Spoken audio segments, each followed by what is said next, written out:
ओ जी, बाजार जाकर सब्जी ला सकते हो ना? मुझे घर के काम से ही राहत नहीं है। तुम्हें सभी लोग आलसी कह रहे हैं, तो अलग अलग झूठ कहते हुए मरी जा रही हूँ। इसी समय ही तो खाना खाया ना, थोड़ी देर सोने दो, उठने के बाद देखता हूँ। तुझे खाने के बाद नींद आती है, नींद से उठने के बाद भूख लगती है। इन दोनों काम के अलावा तुम और क्या काम करते हो बताओ? बाजार हफ्ते में एक ही बार लगता है। कुछ सामान लाना है तो इस दिन लाना होगा। तुम कुछ भी कहो, लेकिन मुझे नींद बहुत आ रही है। तुम्हें जाना है तो जाओ, मुझे सोने दो। तुमसे शादी की है, इसलिए मुझे सहना ही होगा। चूल्हे पर खाना रखा है, पकने के बाद उसे नीचे उतार देना, नहीं तो जल जाएगा। ठीक है, तुम जाकर आओ, मैं देख लूंगा। तभी मीना सामान लेने के लिए बाजार जाकर आने के बाद वीरा खर्राटे लेते हुए सोते रहता है। कुछ समय के बाद मीना घर आती है और उसके बाद बाप रे बाप, खाना पूरा जल गया। तुझे पकने के बाद चूल्हे पर से उतारने कहा था ना। काम धाम कुछ है नहीं, ये भी नहीं होता तुमसे। मुझे काम नहीं है किसने कहा? तुम्हारे जाने के बाद 100 लोगों को मार गिराया। तुम्हें क्या पता? 100 लोगों को एक हाथ से मार गिराया है मैंने। क्या तुम मरे हुए इन मच्छरों को गिनती करके बता रहे हो? ज्यादा जोर से मत कहो, अगर किसी ने सुन लिया तो बची हुई इज्जत वो भी चली जाएगी। तुम क्या करते हो? ये सब पूछते हैं तो झूठ कहते हुए मरे जा रही हूँ। इन दोनों के झगड़े को बाहर से पास वाली आंटी सुनती है। हाँ क्या, 100 लोगों को एक हाथ से मार गिराया? बाप रे, यह वीरा साधारण नहीं है, नाम के मुताबिक महावीर है। मतलब ये रात के समय जाकर शत्रुओं को मार के आया है। पास वाली आंटी गलत सोचकर 100 मच्छरों के बजाय 100 लोगों को मारा सोचकर सभी को बताती है। वीरा ने 100 लोगों को मारा, ये विषय इसके उसके मुंह से राजा जी तक पहुंचती है। वाह वाह, एक हाथ से 100 लोगों को मारना छोटी बात नहीं है। कितना भी बड़ा वीर हो तो भी उससे नहीं होगा। वो कौन है? बुलाओ उसे। राजा के सिपाही वीरा के घर जाते हैं। सुनिए, वीरा आप ही हो ना? हाँ जी, मैं ही हूँ वीरा। क्या हुआ? आप किस काम से आए हो यहाँ? आपको राजा जी ने जल्द ही लाने कहा है, चलो हमारे साथ। क्यों? क्या हुआ?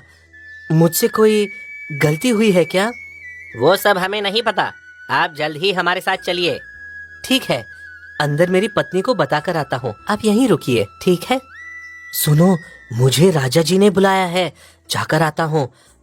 अगर वहाँ कुछ हो गया तो तुम तुम्हारे भाई के पास चली जाना, वो तुम्हें अच्छे से संभालेगा, ठीक है ना?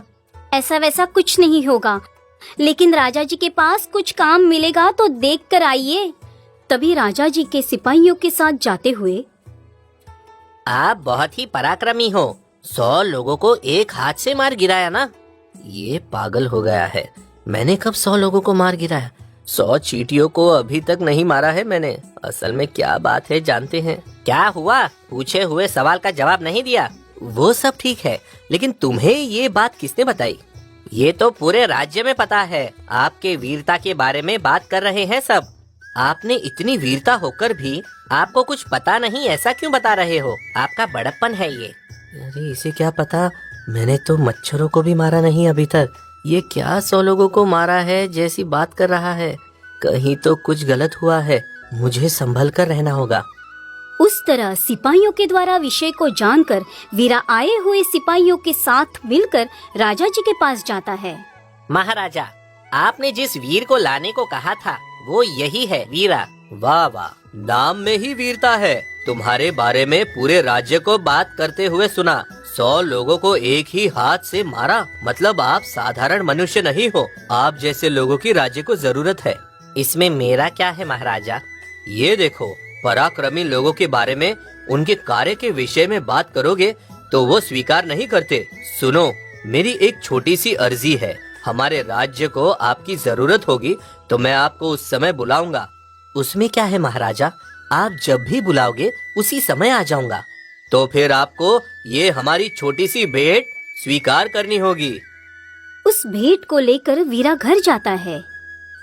ये क्या वीरा, तुमने कब 100 लोगों को मारा? मुझे पता है तू इस घर को छोड़कर कहीं और गया ही नहीं। वही मुझे समझ में नहीं आ रहा है, आखिर ये सब क्या हो रहा है। कुछ भी हो, लेकिन राजा जी ने अच्छी भेंट देकर मुझे भेजा है, इससे हम खुशी से रह सकते हैं। तभी कुछ दिन गुजरने के बाद हमारे राज्य में चोरी बहुत हो रही है महाराज। हमारे सिपाहियों ने बहुत कोशिश की, लेकिन वो मिल नहीं रहे। क्या करे बताइए। इसमें सोचने की क्या बात है? एक हाथ से 100 लोगों को मार गिराने वाला वो शूरवीर है ना। तभी राजा के सिपाहियों द्वारा खबर सुनकर वीरा, ठीक है, मेरे लिए एक घोड़े को छोड़कर आप लोग जाइए, मैं थोड़ी देर बाद आता हूँ। तभी राजा के सिपाही एक घोड़े को छोड़कर जाने के बाद अब कोई लाभ नहीं है, मुझे इसी समय यहाँ से बचकर दूसरे राज्य में भागना होगा। इस घोड़े पर बैठकर भागता हूँ। अभी यहाँ से भाग जाऊंगा सोचने वाला वीरा घोड़े पर बैठकर आगे जाता है। उस घोड़े को वीरा के चप्पल का खीला चुभता है। तभी घोड़ा कहीं ना रुकते हुए उसके आदत के अनुसार राजा के महल के पास जाता है। ये क्या? ये घोड़ा राजा जी के महल के पास लेकर आ गया। अब राजा जी के पास जाना ही होगा। तभी ना सोचते हुए राजा जी के महल के अंदर जाकर भूल से राजा जी के पास जाता है वीरा। हाँ, आ गए महावीरा। हमारे राज्य में चोरी बहुत हो रही है। अगर उन्हें ऐसे ही छोड़ दिया तो कल के दिन हमारे खजाने को भी चुरा लेंगे। उन्हें किसी भी तरह जान से या उन्हें मार डालकर बंदी बनाकर मेरे सामने लाने की जिम्मेदारी तुम्हें दे रहा हूँ। तुम्हारे लिए तो ये कोई बड़ा काम नहीं है। ठीक है महाराजा, मैं उन्हें बंदी बनाकर ले आता हूँ। तभी राजा के पास से घर पर आता है। सुनो मीना, मेरा तो काम ही हो गया। मैं वीर नहीं हूँ, ये विषय अब बाहर आ जाएगा। अब राजा के हाथ से मेरा मरना तय है। अगर मैं 4 दिन में लौट कर नहीं आऊंगा तो तुम तुम्हारे भाई के पास चली जाना। ऐसा कुछ नहीं होगा, डरिए मत। डरो मत कह रही हो? वो लोग बहुत खतरनाक चोर हैं। वो लोग मुझे नहीं छोड़ेंगे, मार डालेंगे। अगर उन्होंने छोड़ भी दिया तो राजा जी मुझे नहीं छोड़ेंगे। तुम डरो मत, हर समय वो परमेश्वर हमारी सहायता करता है। अब तुम जाकर आओ। न जाने क्यों मेरा मरना तय लग रहा है। मेरे मन पसंद वो आटे का खाना 4 प्रकार का बना कर दो। उन्हें लेकर मैं जाता हूँ। भूख लगने पर एक खा लूंगा। यही मेरी आखिरी इच्छा है। थोड़ा अच्छे से बनाना वो आटे का खाना। उस तरह पत्नी से उसके मनपसंद आटे का खाना बनवा कर लेकर जाता है। रास्ते में रात के समय विश्राम करते सोचकर एक पेड़ के नीचे बैठता है। अब कोई लाभ नहीं है, मेरा बचना नामुमकिन है। राज्य में सभी लोग मुझे महावीर समझ रहे हैं। मैं इसके लायक नहीं हूँ, ये जानने के बाद राजा जी मुझे मार डालेंगे। ये सब मैं नहीं सह सकता। इसी समय इस आटे के खाने में जहर मिलाकर इसे खाकर मैं इधर ही मर जाता हूँ। तभी आटे के खाने में जहर मिलाता है। बाप रे, यात्रा करते करते बहुत थक गया हूँ।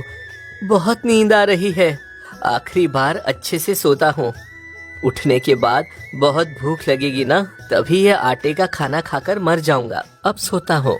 ऐसा सोचकर वही पेड़ के नीचे सोते रहता है। उस समय गांव में चोरी करके चोर उस तरफ आते हैं। वाह, यहाँ स्वादिष्ट आटे के खाने की सुगंध आ रही है। यहाँ कोई तो सोया हुआ लग रहा है। इसके उठने से पहले यह आटे के खाने को खा लेते हैं। उस तरह वहाँ रखे हुए आटे के खाने को सभी चोर खाते हैं। उसके अंदर जहर होने की वजह से वो सभी लोग मर जाते हैं। सुबह होने के बाद उठकर वीरा, ये क्या? ये लोग ऐसे क्यों गिरे हुए हैं? देखने में तो राजा जी के कहे हुए चोर यही लग रहे हैं। यहाँ मेरा आटे का खाना रखा था, कहाँ गया? कहीं भूख की वजह से इन लोगों ने तो नहीं खा लिया। इन लोगों ने जरूर खाया होगा। इसके अंदर के जहर की वजह से ये लोग मर गए होंगे। हाँ हाँ, बगैर ढूंढे ही पैरों के पास आकर गिर गए। ये लोग मरकर मेरे पास ही गिर गए। इन्हें राजा जी के पास लेकर जाता हूँ। उस तरह राजा जी को खबर भेजकर उनके मृत शरीर को सौंप देता है। उन चारों को वीरा ने मारा है सोचकर राजा जी वीरा को बुलाकर, वाह वीरा वाह, इतने दिनों से हमारे सिपाही बगैर सोए जिन्हें ढूंढ रहे थे, उन्हें तू एक ही रात में मार कर ले आया। तुझे क्या चाहिए बोल।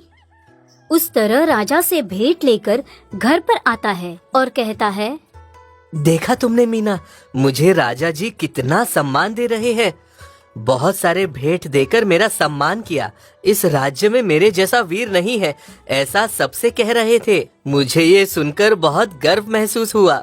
सबके पास बड़ाई करने जैसा मेरे पास बड़ाई मत करना। तुम्हारे बारे में मुझे पता नहीं क्या?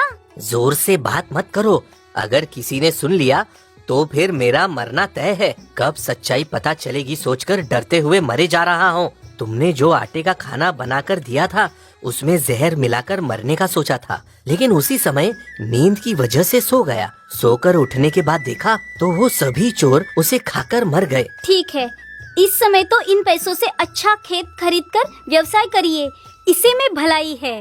वो सब मुझसे नहीं होगा। तभी कुछ दिन गुजरने के बाद, महाराजा, हमारा शत्रु राज्य चंद्रा हमारे राज्य के युद्ध के मैदान में खड़ा है। किसी भी क्षण हमारे ऊपर हमला कर सकता है। उसकी सैनिक हमारे सैनिक से ताकतवर हैं। अब हम क्या करेंगे महाराजा? हाँ, सही है। आपके कहने के अनुसार चंद्रा की आंखें हमारे राज्य पर है। क्या करें, मुझे कुछ समझ नहीं आ रहा। युद्ध के अलावा कोई मार्ग नहीं। महाराजा, 100 लोगों को एक हाथ से मारने वाला उस महावीर को बुलाते हैं। वो हमारी कुछ सहायता कर सकता है। क्या आप उसे बुला सकते हैं? हाँ, वो महावीर है, हमें इस समस्या से निकाल सकता है। तुरंत ही उस वीरा को बुलाओ। तभी राजा जी के पास से खबर सुनकर वीरा, सुनो मीना, अब तो मेरा मरना तय है। तुम सामान बांधकर तुम्हारे भाई के पास चली जाओ। अब मैं तुम्हें फिर कभी नहीं दिख पाऊंगा। तुम डरो मत, तुम वापस लौटकर आओगे, मुझे विश्वास है। कैसे लौट कर आऊंगा? मुझे तो लकड़ी घुमाना नहीं आता, तो तलवार पकड़कर युद्ध कैसे करूंगा? ठीक है, अब मैं जाता हूँ, तुम संभल कर रहना। उस तरह वीरा राजा के पास जाता है। 100 लोगों को एक हाथ से मारने वाले शूरवीर का स्वागत है। हमारे शत्रु राज्य चंद्रा से लड़ने की ताकत और हौसला तुम में है, ये मुझे पता है। तुम हमारे सैनिकों को ले जाकर उनके ऊपर हमला करके उन्हें मारकर या उन्हें बंदी बनाकर यहाँ लाओ। ठीक है महाराजा, मैं इसी समय जाता हूँ, लेकिन मेरी एक अर्जी है। आपको कुछ पूछना चाहता हूँ। क्या है वो अर्जी? तुम जो कहो वो स्वीकार है मुझे, बताओ। महाराजा, 2 रस्सियाँ लाकर मुझे मेरे घोड़े से बांध दीजिए।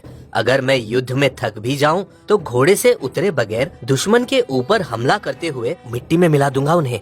वाह वाह, तुम्हारा हौसला देखकर लगता है विजय हमारी होगी। इसी समय इस वीर को लगने वाले सामान को दे दिया जाए। महाराजा, मैं पहले उस शत्रु राज्य से लड़ने के लिए जाऊंगा। मेरे जाने के 1 घंटे बाद इन सैनिकों को भेज दीजिए। ठीक है, तुम्हारे जाने के 1 घंटे बाद हम सभी आ जाएंगे। इस तरह वीरा उसके पैरों को घोड़े से बांधकर वहाँ से चला जाता है। इन्हें मेरे पीछे आने के लिए 1 घंटा लगेगा। इतने समय में मैं इन जंगलों में जाकर अपना सर छुपा लेता हूँ। अगर ऐसे किए बगैर युद्ध में गया तो मेरी जान जा सकती है। ऐसा सोचते हुए घोड़े के ऊपर से जाते समय उसके चप्पल का खीला घोड़े को चुभता है। फिर घोड़ा बहुत ही तेजी से आगे की तरफ जाने लगता है। अरे बाप रे, ये क्या? ये घोड़ा मुझे युद्ध के मैदान में ले जा रहा है। ये जाने कितने युद्ध लड़ा है। उसके अनुभव के अनुसार मुझे युद्ध में ले जा रहा है। इसे रोकना भी मुझसे नहीं हो रहा। क्या करूं परमेश्वर? इस तरह तेजी से जाने वाला घोड़ा 2 ताड़ के पेड़ के बीच में से जाता है। वो ताड़ के पेड़ पहले से ही टूटे हुए रहते हैं। घोड़े को रोकने की कोशिश में वीरा वो दोनों ताड़ के पेड़ को पकड़ता है। वो पूरी तरह से वीरा के हाथ में आते हैं। ये सब दूर से देखते हुए चंद्रा, कौन है वो वीर? 2 ताड़ के पेड़ को लेकर हमारी ओर आ रहा है। देखने में बहुत ताकतवर लग रहा है। वो उस राज्य का महापराक्रमी है। 100 लोगों को एक हाथ से मार डालने वाला शूरवीर है। 100 लोगों को एक हाथ से मार डाला, ऊपर से 2 ताड़ के पेड़ लेकर हमारी ओर आ रहा है। अब हमारा उसके हाथों मरना तय है। जल्दी से कुछ करो तुम लोग। चंद्रा सैनिकों के साथ वीरा को देखकर वहाँ से भाग जाता है। कुछ समय के बाद घोड़ा वहीं पर रुक जाता है। इतनी देर में राजा सैनिकों के साथ युद्ध के मैदान में आता है। उनके आने के समय में वीरा के अलावा वहाँ और कोई नहीं रहता है। बहुत खूब वीरा, बहुत खूब। शत्रुओं को एक ही हाथ से डराकर भगा दिया। तुम्हारी हिम्मत और साहस मुझे बहुत पसंद आई। आज से तुम राज्य के सैनिक अधिकारी हो। धन्यवाद महाराजा। इसके उसके मुंह से पास वाले राज्यों में भी चंद्रा को सैनिकों के साथ डराकर भगाने वाला महावीर वीरा है जानकर उस राज्य पर आंख उठाकर देखने के लिए सभी लोग डरने लगे। इस तरह